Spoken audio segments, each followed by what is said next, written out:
జగన్ గారు కూడా పోటీ పడుతున్నారు సార్. అంటే వాళ్ళ తండ్రి ఏదైతే పేరు సంపాదించాడో దానికి 2 అడుగులు నేను ఎక్కువ వేయాలి. ప్రతి ఇంట్లో మా నాన్నగారి ఫోటో ఏదైతే ఉందో మా నాయన ఫోటో పక్కన నా ఫోటో కూడా ఉండాలి. ఆయన ఆశయం అది. ప్రజలకు అంతకంటే మంచి చేయాలన్న ఉద్దేశం అంతే. చాలా ప్లాన్డ్గా భవిష్యత్తుకు ఈ ప్రభుత్వం ఎలా ఉపయోగపడాలి. ఎందుకంటే మామూలు ప్రజలు అనేవాళ్ళు ఈ సంవత్సరంలో ఏం జరుగుతుందని చూసేవాడే గొప్పవాడు.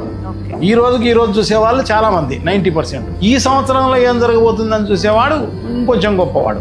ఈ నాయకుడు అనే ఆయన జగన్మోహన్ రెడ్డి అనే ఆయన ఏం ఆలోచిస్తా 30 ఏళ్ళ తర్వాత 40 ఏళ్ళ తర్వాత ఈ ప్రజలకు ఏ కష్టం రాబోతుంది, సో ఆ కష్టాన్ని ఎదుర్కొనేది ఎలా అనేది ముందే ఆలోచన చేసి, అందుకోసమే కోవిడ్లో ఇన్ని మెడికల్ కాలేజీలు, ఇన్ని డాక్టర్ల కొరత వచ్చింది, హాస్పిటల్స్ కొరత వచ్చింది. సో ఈ కొరత మొత్తం తీరిపోవాలన్న ఉద్దేశంతో వార్ ఫుడ్ బేసిస్లో ఇంత పెద్ద ఎత్తున చేయడం జరిగింది. చూడండి.